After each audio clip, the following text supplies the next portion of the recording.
Hi, I'm Joe Zelma. I'm the Associate Curator at the Monmouth County Historical Association in Freehold, New Jersey. I want to thank you for the opportunity to present for my first time at the SHA conference. And the title of this presentation is Beneath the Floorboards, Whispers of the Enslaved at Marlborough Hall. Marlborough Hall is one of the historic houses that we operate here in Monmouth County. It's in Middletown. And this presentation deals with some of the material culture artifacts that were found within the home that we believe originate from some of the enslaved people who once lived there. So just a little bit of background on this house. Marlborough Hall was built around 1756, maybe 1760. It's located on Kings Highway in Middletown, Monmouth County, New Jersey. The photo here on the left is the home around 1890, and it was owned by the Taylor family from around 1771 until 1931. So the very early years of the house are a little bit murky. We're not exactly sure even who built it, but we do know that it was in the Taylor family for many generations. And then on the right, a more recent photo of Marlborough Hall. In 1931, it was restored and presented to the Monmouth County Historical Association just a few years later. So one of the things we know about the house is that it had a history of slavery in the late 18th, early 19th centuries. We know this primarily through archival records, and we've been able to document about 12 enslaved African Americans who have lived there.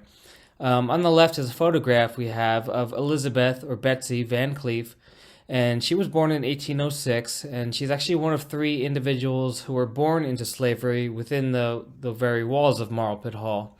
Up on the right is a snippet from a ledger in 1806 that records the birth of Elizabeth, and this was recorded in accordance with the 1804 Gradual Abolition Law of New Jersey. And then below that, an 1818 inventory of John Taylor's that lists 4 enslaved individuals who lived there at the time.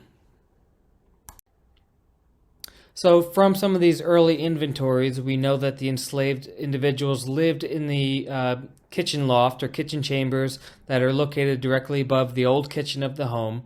This photograph is relatively recent, and you can see on the right those winding staircase that leads directly up to the kitchen loft. And the inventories list basic provisions for the enslaved, such as beds, bedding, and even cradles for some of the younger enslaved African Americans who were born there.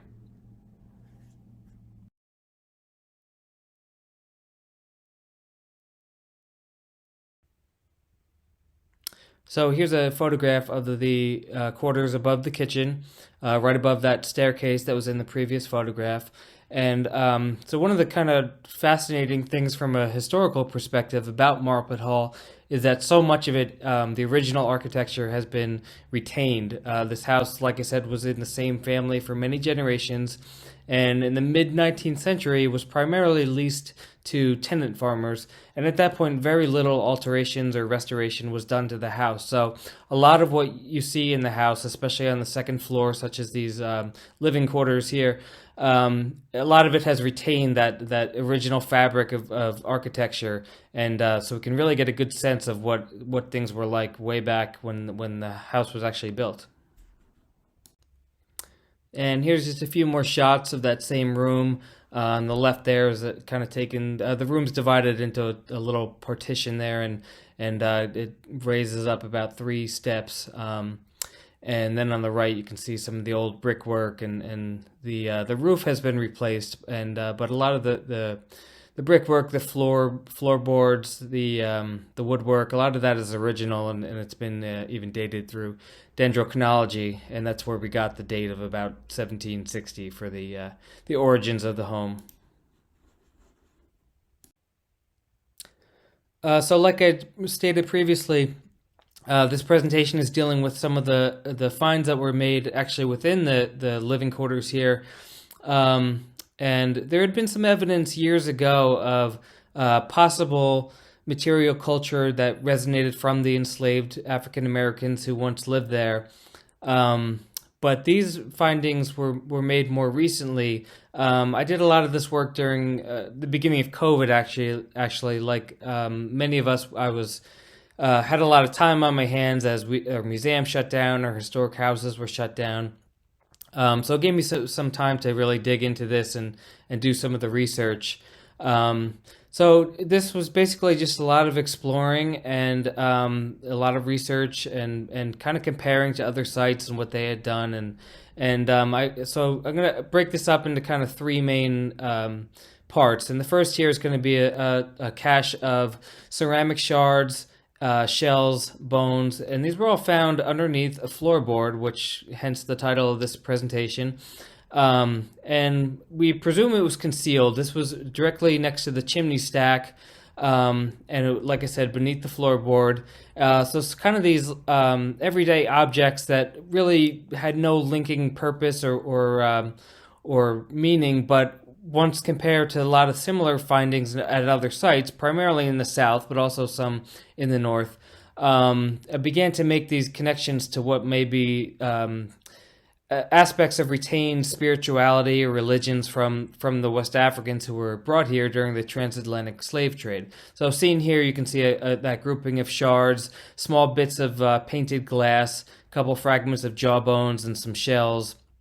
And then up top there, that vertebrae that was found, that was actually separate from the rest, but in a similar area beneath a separate floorboard.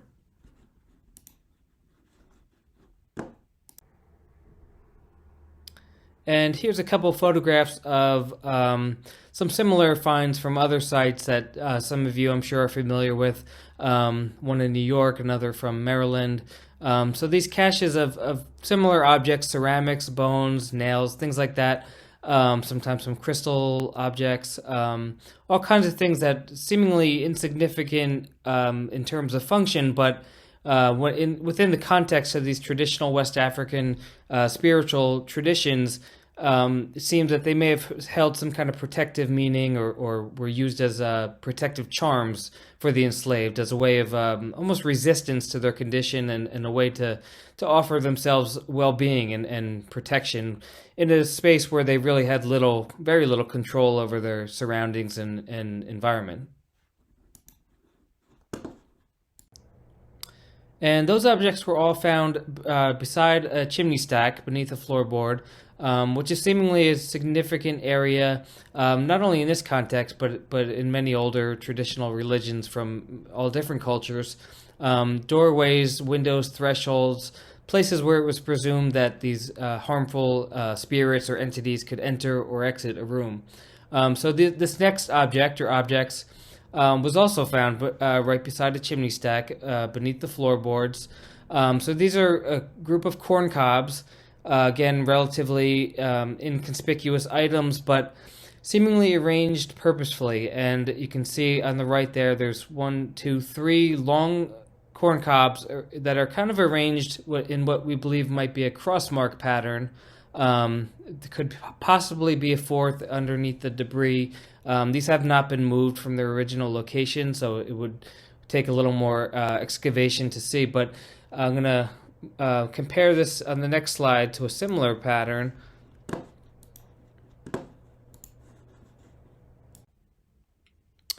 And I thought this was a very interesting comparison. The photo on the left here is corn cobs in a very similar pattern that were discovered at the Hendrick Lott House in Brooklyn, I think around 2000 or 2001, when they first discovered the enslaved living quarters that had been inaccessible for so long and made a lot of these discoveries. And you can see a very similar pattern, that X or crossmark made out of these corn cobs. And back then, the New York Times Magazine read an article about this and speculated that this was significant because it really showed that some of this retained spirituality that had been found at some of the southern sites may have retained as far north as places like New York and New Jersey. Here's a few more examples from within Marlborough Hall. That same mark on the left is the doorway that leads into the living quarters on the second floor, and on the right you can see those close-ups of those 2 kind of wide horizontal wooden beams that run across it. And right in the middle of each one, it's very lightly in size, but you can see an X mark on each beam. You can see it a little bit clearer on the bottom one there, but These were certainly put there on purpose and kind of fits that mold of possibly being placed there as a significant marking of protection for the enslaved African Americans.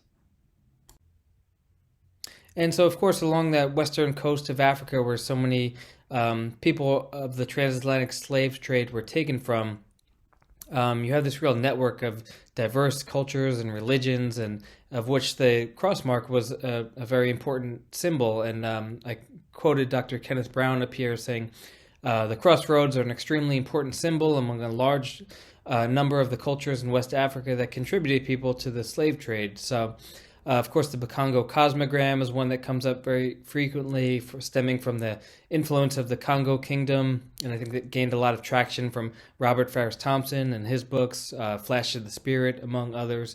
But really, so many diverse cultures and religions that did share certain similarities, such as conjuring and divination of the ancestors and spirit worlds for protection, and something that was so important to the enslaved people when they were brought to places like America and really stripped of all their control and identity, and needed something to give them that sense of well-being in such a hostile environment. So I don't feel that I have the background or knowledge to really speculate on where some of these objects at Marlborough Hall may have originated from, but to me what's just interesting is just to kind of explore how all these different facets of West African tradition and how all these elements of spirituality were in fact retained through the transatlantic slave trade.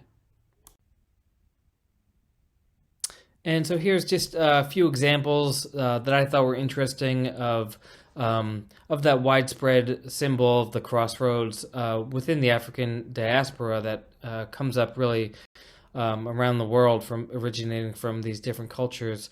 So over on the left, you see the tomb of the Voodoo Queen Marie Lavu, who died in 1881, and people come and use that symbol to kind of request things. In the middle there, from the illustration from the poem Signs by Daniel Webster Davis, a young African-American woman making the symbol of the cross mark in the dirt with her foot. And then, of course, over on the right, the famous story of the bluesman Robert Johnson at the crossroads in Clarksdale, Mississippi. So this is kind of the third part of the those findings at Marlborough Hall, the related findings. So that cache of ceramic shards and bones and shells, which we believe were some kind of a spiritual charm that used for protection, and then that similarly the X mark that was found in various spots. This third portion is some scraps of clothing that were found actually not underneath the floorboards, but within the walls. So with tucked in kind of the wood lathing behind some brickwork were these scraps of clothing that we dated to around 1800, maybe a little bit before. I think the really interesting one is the one up on the left there, and I'm going to show a better view of that in the next slide. So here's a better look at that fragment of corduroy, and what was neat about this piece was that we found a small buttonhole that led us to believe that this actually came from a pair of men's breeches. So that image on the right there is just kind of for frame of reference. And there were some similar items of clothing found at Stratford Hall, and when they consulted a hoodoo practitioner, were told that personal objects that were concealed among the enslaved could have been used as either personal charms, or if someone had passed away, may have been taken off of the person and used as a means to stay in communication with that spirit. I can't speculate for sure, of course, that these clothing pieces were used for any kind of spiritual purpose. Provisions were meager. These could have been, of course, tucked away for any number of uses. But again, it's just kind of it's interesting to me to just kind of look at all these different possibilities and see some of the ways that enslaved African Americans did use material culture to retain some of their heritage and religion. And then just one more comparison here to one of the pieces of cloth, the fragments found at Marlborough Hall. And then on the left, Congo and Kisi, This was shown in Robert Thompson's book Flash of the Spirit as a part of the Congo tradition, and then a diagram of a presumed spiritual cache from University of Maryland, Brian Payne, that was discovered some years ago. So similar shape to the one on the right that we had found. What I've been told is that it's possible to maybe do some DNA testing on this to see if anything was retained in this cloth, because obviously anything that may have been in there is long since disintegrated. But it would be interesting to see if perhaps there was anything, any kind of organic material or anything that may have been used in some kind of for some type of religious practice. And so I'm going to wrap it up here. Just there's so much more. I wish I could go into more detail about all these slides, but just going to cut it off here. I know that time's running short, so I just wanted to say thank you for the opportunity to present this. For me, it's been just so interesting. In addition to finding these artifacts, is just kind of going down into all these different rabbit holes of research and finding what so many people before me have come across and how they've been interpreted. I'm like I said, a museum curator. I'm a historian, so I don't consider myself an archaeologist, but as we all know, these fields so often intertwine, and it's one of the things that I really liked seeing was how much that these fields of history and anthropology and archaeology in recent years have been really starting to kind of converge and form these stories, and especially give light to these marginalized groups like the enslaved people who for so many years were largely ignored. And I think that the field of historical or the archaeology of enslavement is so new, but there's been so many fascinating discoveries recently and theories that I hope to learn so much more in the continuing years. So I'd also just like to point out that these objects, in addition to a broader history of slavery in New Jersey, is on display now at our exhibit at the Monmouth County Historical Association at Marlborough Hall. And the exhibit is called Beneath the Floorboards, Whispers of the Enslaved at Marlborough Hall.